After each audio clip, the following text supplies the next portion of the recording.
Hello viewers, welcome to our channel. இன்றைக்கி நம்ம சேனலில் மட்டன் வறுவல் தான் பார்க்க போகிறோம்.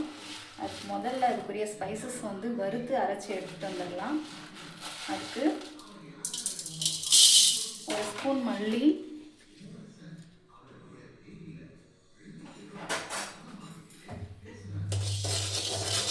ஃப்ளேமை ரொம்ப ஸ்லோவாக வச்சு பொறுமையாக, கருகிடக்கூடாது, கருகிடா டேஸ்ட் வராது. அது பாருங்கள், இது ஒரு ஸ்பூனுக்கும் கம்மியாக தான் இருக்கும். சோம்பு, ஒரு ஏலக்காய், ஒரு பட்டை எடுக்கல, பட்டை போடலாம். ஸ்பைசஸ்லாம் போட்டு வறுத்துக்கலாம். லேசாக வறுந்தோடனே சோம்பு கொஞ்சம் போட்டுக்கலாம். மட்டன் பொடி எதுவுமே நம்ம போட போகிறது இல்லை. இந்த ஸ்பைசஸ் எல்லாம் வறுத்து இதை தான் சேர்க்க போகிறோம். இதுதான் வந்து மட்டன் வறுவலுக்கு அல்டிமேட்டான ஒரு அட்டகாசமான சுவை கொண்டு வரும். அதனால் வந்து நான் எப்பயும் கடைப்பொடி மேக்ஸிமம் யூஸ் பண்ண மாட்டேன். இது மாதிரி அப்பப்போ வறுத்து தான் நான் யூஸ் பண்ணுவேன். இதை லைட்டாக ஆற வச்சு வறுத்து எடுத்து வந்துடலாம். என்ன ஒரு ஸ்பூன், பெரிய ஸ்பூனில் ஒரு ஸ்பூன் ஃபுல்லாக ஊற்றிக்கங்க. எண்ணெய் காஞ்சிடுச்சு. அடுத்து இஞ்சி பூண்டு பேஸ்ட்டாக போடக்கூடாது. இஞ்சி பூண்டை வந்து தட்டி தான் போடணும். இந்த வறுவலுக்கு தட்டி போட்டால் சூப்பராக இருக்கும். அதனால தான் நான் தட்டி போடுறேன். அடுத்து கொஞ்சம் வெங்காயம் போட்டுக்கலாம்.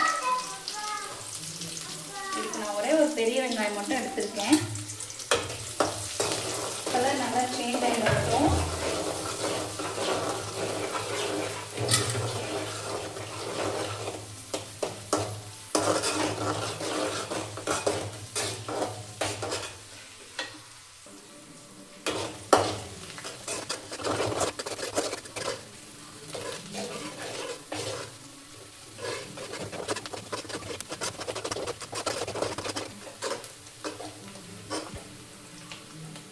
பாருங்க, வெங்காயம் இந்த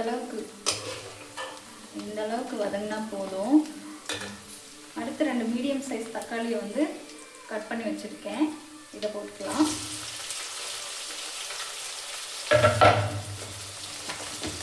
இதோடய சேர்த்து இதுக்கு தேவையான அளவு உப்பு லைட்டாக, இது வதங்குறதுக்கு மட்டும். அப்புறம் பத்தலைனா போட்டுக்கலாம். இதோட சேர்த்து நம்ம உப்பு போட்டு வதக்கணும்னா சீக்கிரம் தக்காளி வந்து வதங்கி வந்துடும். அதுக்காக தான் இந்த ஸ்டேஜில் நம்ம வந்து உப்பு போடுறது. தக்காளி இந்த அளவுக்கு வதங்கி வந்தால் போதும். இப்போ வந்து மிளகாத்தூள் சேர்த்துட்டோம்னா மிளகாத்தூள் பச்சை வாசனை வராது. நல்லா பார்க்குறதுக்கு கலர்ஃபுல்லாக இருக்கும்.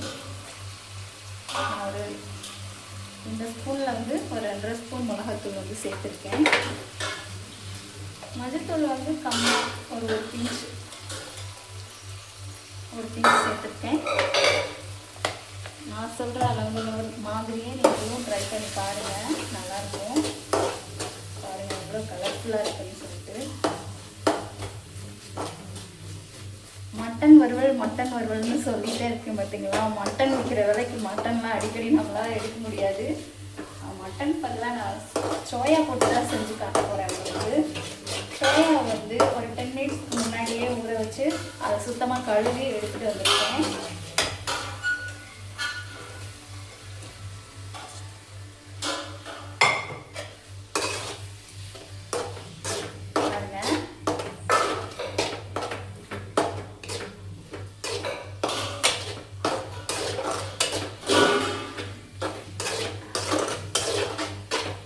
இதை ஊற வைக்கும் போதே நான் லேசாக உப்பு போட்டிருக்கேன். உப்பு வந்து நல்லா அதில் பிளண்டாகி சாப்பிட்றப்போ கரெக்டாக இருக்கும். சப்புன்னு இல்லாமல் உப்பு கரெக்டாக இருக்கும். அதனால் உப்பு நான் ஏற்கனவே லேசாக போட்டு தான் ஊற வச்சேன். இந்த தக்காளிலாம் பாருங்கள், இப்படி முழுசாக தெரியுது பாருங்கள். இதெல்லாம் தெரியாத அளவுக்கு நல்ல சுருங்க நம்ம வந்து வறுக்கணும். வறுத்துட்டு கடைசியாக நம்ம அரைச்சி வச்சு ஃபஸ்ட்டே ரெடி பண்ணோம்ல, அந்த பொடியை போட்டு அப்புறம் உங்கள்கிட்ட கொத்தமல்லி, புதினா ஏதாவது இருந்துச்சுன்னா போட்டு கடைசியாக ஃபைனலாக இறக்குனீங்கன்னா அட்டகாசமாக இருக்குங்க. இந்த வறுவல் ட்ரை பண்ணி பாருங்கள். வந்து நான் பழைய சாப்பாட்டுக்கு தான் ரெடி பண்ணிட்டு இருக்கேன். இன்னைக்கு எங்கள் வீட்டில் பழைய சாப்பாடு தான். நைட்டே தண்ணி ஊற்றி ஊற வச்சு மோர் கலந்து ரெடி பண்ணுவோம்ல, அந்த பழைய சாப்பாட்டுக்கு தான். கடைசியாக இது நல்லா வர்றப்போ உங்களுக்கு காட்டுறேன் பாருங்க. இந்த அளவுக்கு தக்காளி தூள்லாம் நல்லா வதங்கி வரணும். அடுத்து நம்ம அரைச்சி வச்ச பொடியை வந்து இதில் சேர்த்துக்கலாம். இது பக்கமான மட்டன் டேஸ்ட்டை கொடுக்க போகிறதே இந்த பொடி தான் பாருங்கள். இதை போட்டு ரொம்ப இல்லை, ஒரு 2 மினிட்ஸ் மட்டும் நல்லா வதக்கி எடுத்துட்டோம்னா சூப்பரான ஒரு மட்டன் வறுவல் ரெடி. இதே கொஞ்சம் கிரேவி டைப்பில் பண்ணோன்னா சப்பாத்திக்கு வச்சு நம்ம யூஸ் பண்ணிக்கலாம். இது பழைய சாப்பாடு சூப்பராக இருக்குங்க. அடிக்கடி நான்வெஜ் எடுக்க முடியாதவங்க இதை ட்ரை பண்ணி பாருங்கள். காரத்தை மட்டும் கொஞ்சம் கம்மி பண்ணி போட்டு உங்கள் குட்டீஸ்களுக்கு கொடுங்க. மட்டன் டேஸ்ட் அப்படியே இருக்கும். என்ன நம்ம இதில் மட்டன் ஆட் பண்ணல, மட்டன் ஃபேட் வந்து இதில் இருக்காது. மற்றபடி மட்டன் டேஸ்ட் வந்து இதில் அப்படியே இருக்கும்.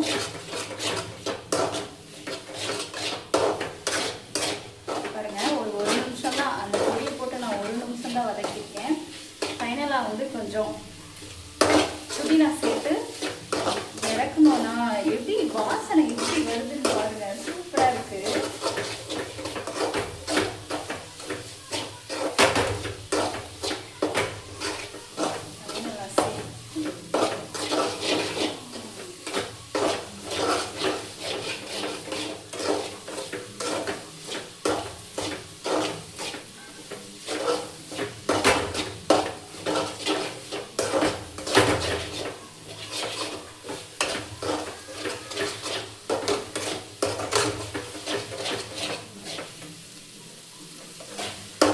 அவ்வளோதாங்க, அடுப்பு ஆஃப் பண்ணிட்டேன்.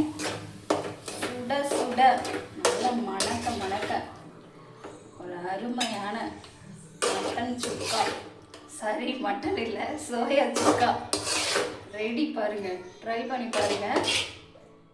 எப்படி ஆவி பறக்க இருக்குன்னு பாருங்க.